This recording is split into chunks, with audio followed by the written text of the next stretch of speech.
everyone, it's Therese and welcome back to my channel. Today's video is going to be a little bit different. Today I'm going to be talking about my favorite bad boys from YA. Now, we all love them, so let's get into it. Now, before we get into the actual meat of this video, I would like to say that one, this is not a definitive list. There are lots of bad boys on these shelves that I have not talked about just quite yet, and probably future bad boys that will enter this premise.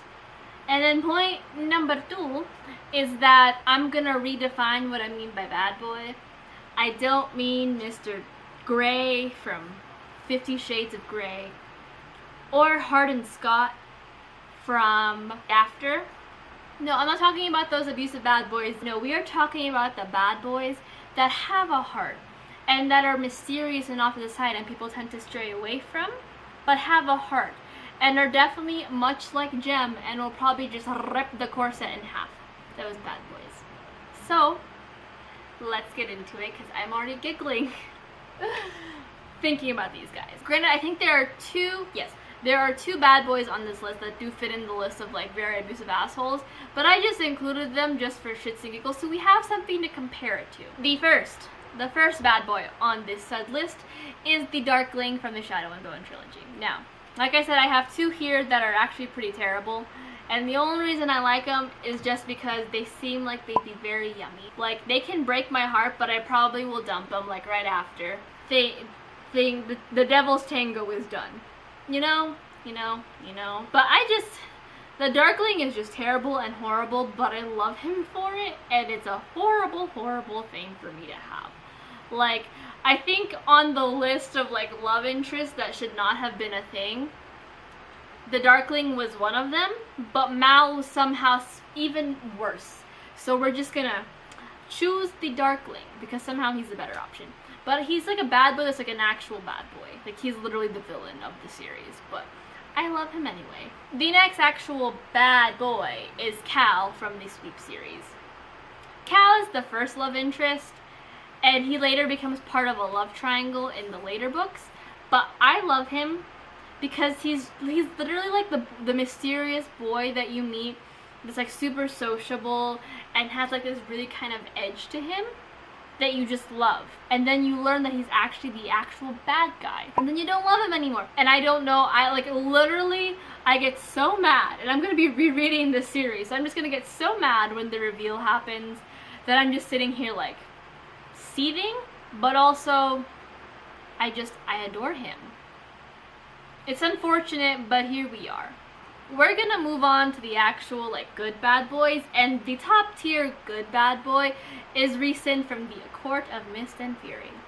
Ooh la la. Now, we all know Rhysand. We all know that Rhysand has this very nice howl moment in the first book where he goes, "There you are, I've been looking for you." Your heart just goes, "Ooh, I sense love triangle." And you would be correct. But I love him just because we hated him in the first book. We hated Rhysand in the first book.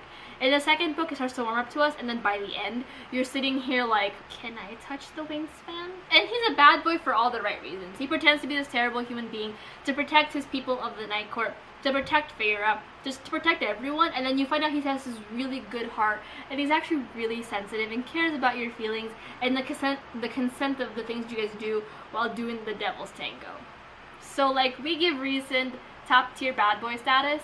The next bad boy also comes as no surprise because I recently mentioned him in my previous video, and that is Nanashaw from the Mara Diary trilogy. Like I said, he's like that guy that's like in the corner of the room that sasses everyone and smokes cigarettes and has a sexy British accent that you're just like, and like is literally like a One Direction Bad Boy Harry Styles fanfic in the making.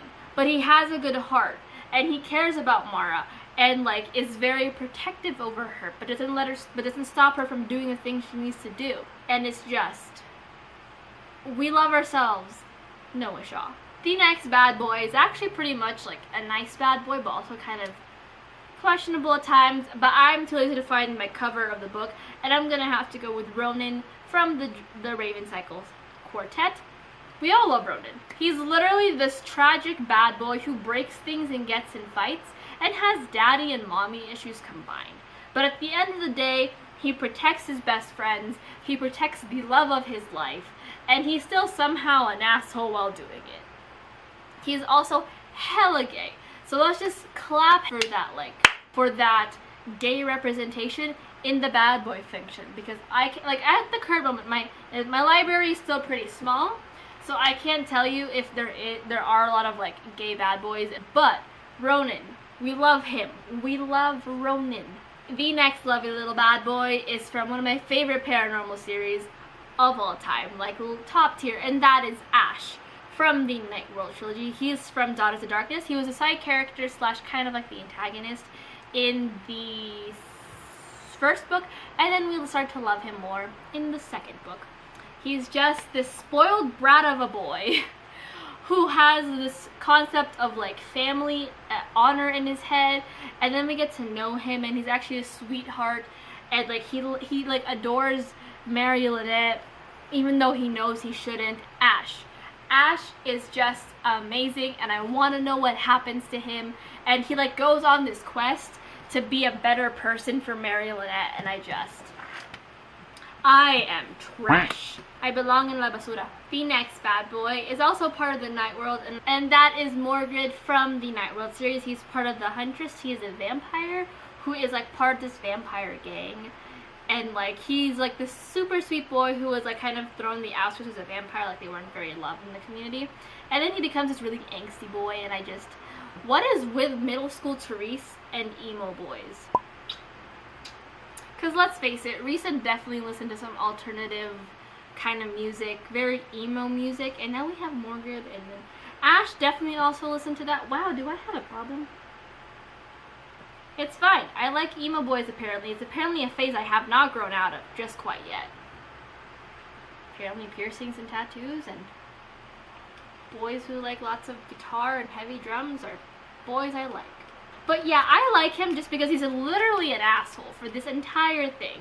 And he has a right to be an asshole. But then like toward the end, he's very self-sacrificing and just very precious. And I'm just like, you little emo boy have found a way to my heart that I didn't expect you'd find a way into.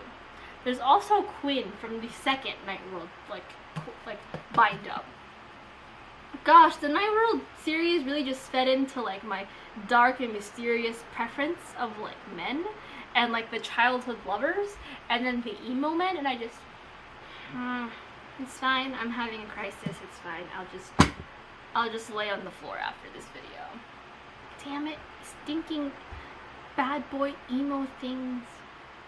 Get your tattoos and piercings away. The next character is Cam from the Fallen series. We all know I love Cam.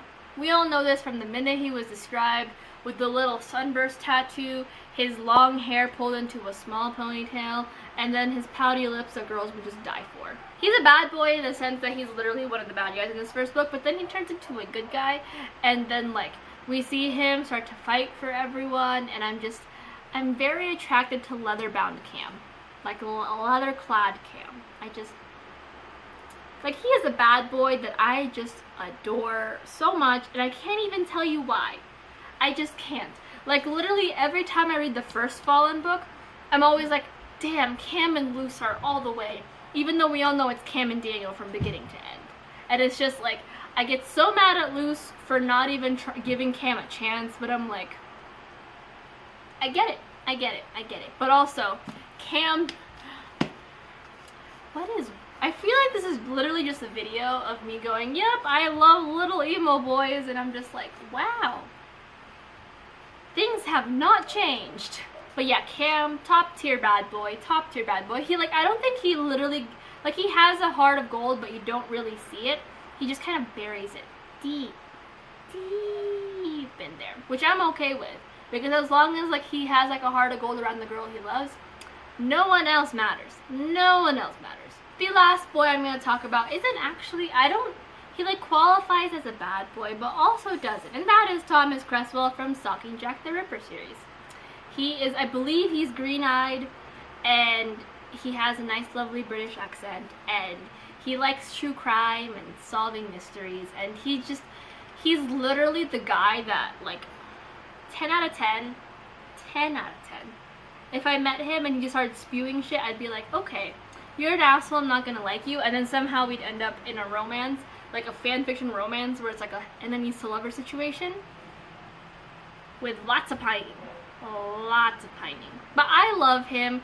He's just so witty and sassy, and like learning about his backstory in the second book a little bit. I think we learn more about it in the third and fourth book as well. I just adore him. And he's like a bad boy in the sense that like he seems like a bad boy because he has like no morals, and like he lives on his own, and he's just like this very like, oh, you know, we don't care for them Victorian era social rules. But then you get to learn about him, and he supports Audrey Rose with everything she does, and is like always there for her even when she doesn't want him there, and he just waits for her. And I'm just like, you don't want. I need to give the series a reread and then finish out the series, but I'm also still waiting for the paperback to come out for the fourth book so it all matches. But Thomas Cresswell, you are up there with some of my favorite bad boys, and you're not that emo. Ha! Will you look at that? Because even like Cal has his emo moments. Do we not have any himbos on this list? We're gonna have to make a list of favorite himbos. But that is it for this video. I hope you guys enjoyed me kind of babbling about favorite So I have learned that paranormal romances are the way to go when it comes to bad boys. But I had fun filming this video. I think it was fun to look at some of like my favorite like kind of almost middle school crushes, really. Some adult crushes, recent. But if you guys enjoyed this video and want me to do other ones like some bad girls or like some more himbos or like other bad boys or bad girls, however you want to spin it, leave a comment down below and let me know, and I'll try to make that video for you. But until next time, hit like, subscribe, comment. All of my social medias will be down below for you guys. And until next time, I hope you guys find a fictional bad boy or girl or non-binary being for you guys to fall madly in love with. But I also hope you guys are having a great week. But so yeah, bye!